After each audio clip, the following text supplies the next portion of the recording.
ఈ టాలీవుడ్ పెద్దలు, దర్శక నిర్మాతల, దిక్సూచుల, మార్గదర్శకుల మౌనం ఎంత దాకా పోయింది అంటే లైవ్‌లో మీ సినిమా పరిశ్రమలో లేరా అని ఓ వ్యక్తి నిలదీసేంత వరకు లేదండి. వచ్చింది.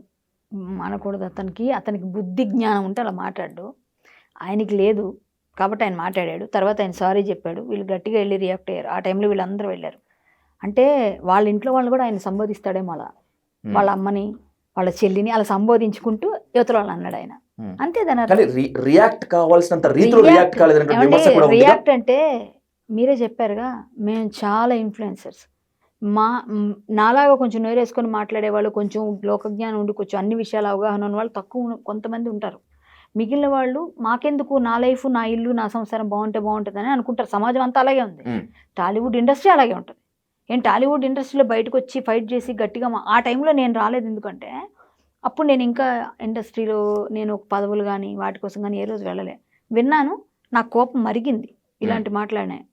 కానీ పెద్దవాళ్ళు వెళ్తున్నారు, మాట్లాడుతున్నారు, మనం ఎందుకు అట్లా ఎంటర్ అవ్వడానికి కామ్ అయిపోయాం. ఇదే ఇప్పుడు మేము దీనిలో ఉన్నప్పుడు కానీ ఆయన ఆ మాట అని ఉంటే వేరుగా ఉంటుంది.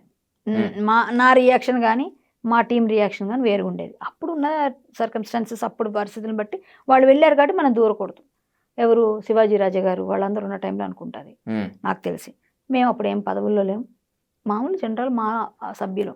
ఇండస్ట్రీలో వాళ్ళకి ఎవరికో అంటున్నాను, మిమ్మల్ని ఎందుకు గుమ్మడికాయలు దొంగ అంటే ఎవరో ఉన్న వాళ్ళకి అన్నాను అంటాడు ఆయన.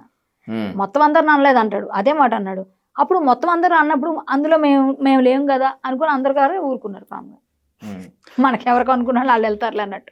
అందువల్ల కామ్ అయిపోయారు. అది ఆయన బుద్ధి ఉంటే ఆ మాట అండు. ఆయన ఏదో నోరు ఉంది కదా అని చెప్పి గట్టిగా అనేస్తే ఆ ఇంట్లో వాళ్ళ అమ్మాయిని, వాళ్ళ అమ్మని, వాళ్ళ ఆవిడ్ని అనుకుని మమ్మల్ని అన్నట్టు ఎవరినైనా ఇండస్ట్రీ వాళ్ళని. అంతేగా. ఇప్పుడు మీ ఇంట్లో మీ చెల్లి, అక్క, తమ్ముడు అందరూ ఉంటారు కదా, వాళ్ళని ఇండస్ట్రీ వాళ్ళందరూ అన్నట్టు ఆయన. ఆయనకు బుద్ధి లేదని మాకు బుద్ధి లేదా? మేము అలాగా అశుద్ధం పైన రాయేయాల్సిన అవసరం ఉంది?